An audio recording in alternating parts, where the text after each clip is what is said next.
Namaste, Jai Bharat.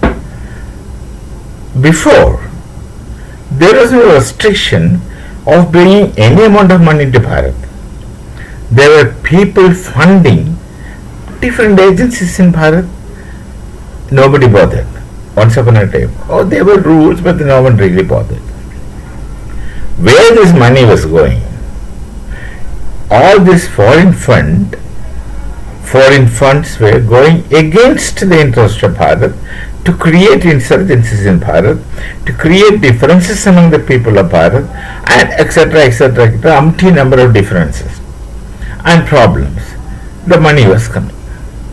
Then, of course, government had to bring a foreign currency, act, regulation act, where we have a check on the money that is coming to Bharat.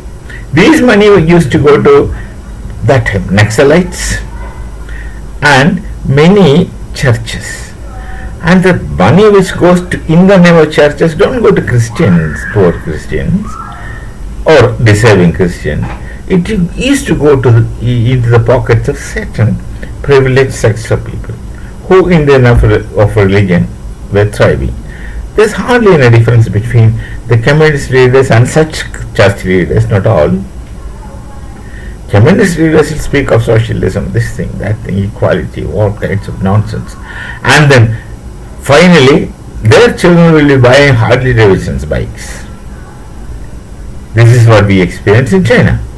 And also the states which are ruled by the so-called communist parties. The communist party's former chief minister in the state of Kerala, he is one of the richest man, and nobody knows where his money is. He swindles money in all kinds of innovative manner, which goes against society, which goes against people, which goes against nation. He doesn't care. Similarly, there are people who are using religion to amass wealth, and they will divert it here and there and have a comfortable life. So there had been regulations.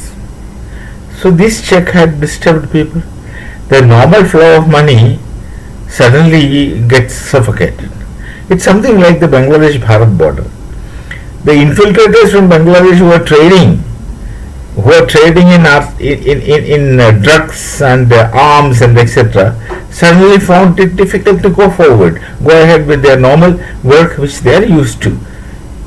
So they created all kinds of problems. They do create all kinds of problems.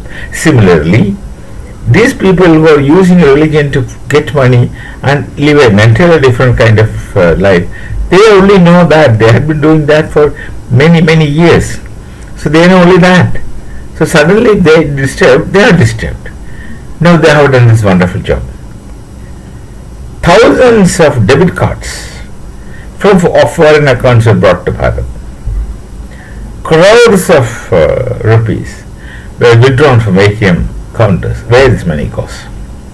Now the government is investigating.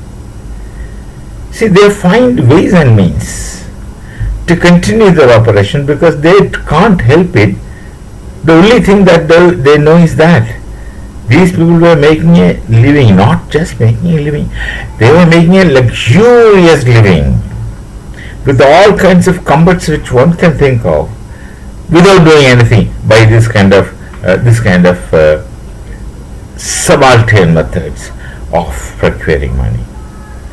Then some people get bugged. And those affected parties and those idiots who don't understand the affected parties are luring them. They are holding a prayer meeting against the present government.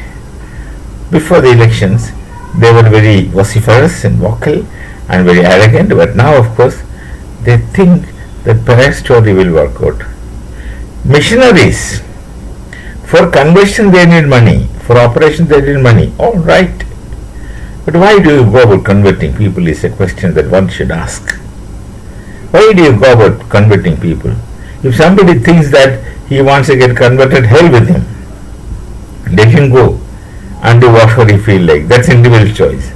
But you are luring people, enticing people, brainwashing people in the real sense of the term to increase the number of your people.